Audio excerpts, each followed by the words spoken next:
தமிழகத்தில் சட்டம் ஒழுங்கை சீரழித்த திமுக அரசிற்கு முடிவு கட்டும் நேரம் வந்துவிட்டதாக இந்து முன்னணி மாநில பொதுச் செயலாளர் கிஷோர்குமார் தெரிவித்துள்ளார்.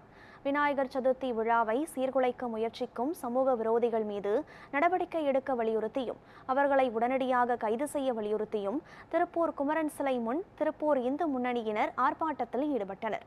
இந்து முன்னணி சார்ந்த 500க்கும் மேற்பட்டோர் தமிழக அரசிற்கு எதிராகவும் காவல்துறைக்கு எதிராகவும் கண்டன கோஷங்கள் எழுப்பினர்.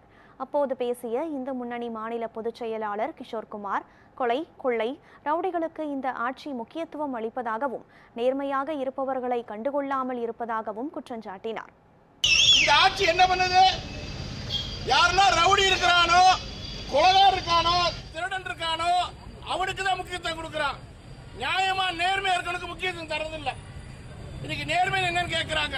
திருப்பூர்ல தொடர்ந்து இந்து முன்னணி மேல தாக்கப்படுறாங்க. அந்த தாக்கப்படுற குற்றவாளிகளை கைது பண்ண மாட்டேங்கிறாங்க. தமிழ்நாட்டுடைய நிலைமை தான் இருக்குது இன்னைக்கு. அதனால நாமெல்லாம் விழிப்புணர்வோடு இருக்கணும். இந்த வருஷம் விநாயகர் சதுர்த்தி எப்படி இருக்குன்னு தெரியுமா? கடந்த 38 ஆண்டுகள் தமிழ்நாட்டில் திருப்பூர் நடத்திருந்த விட 3 மடங்கு பிரம்மாண்டமா இருக்கணும்.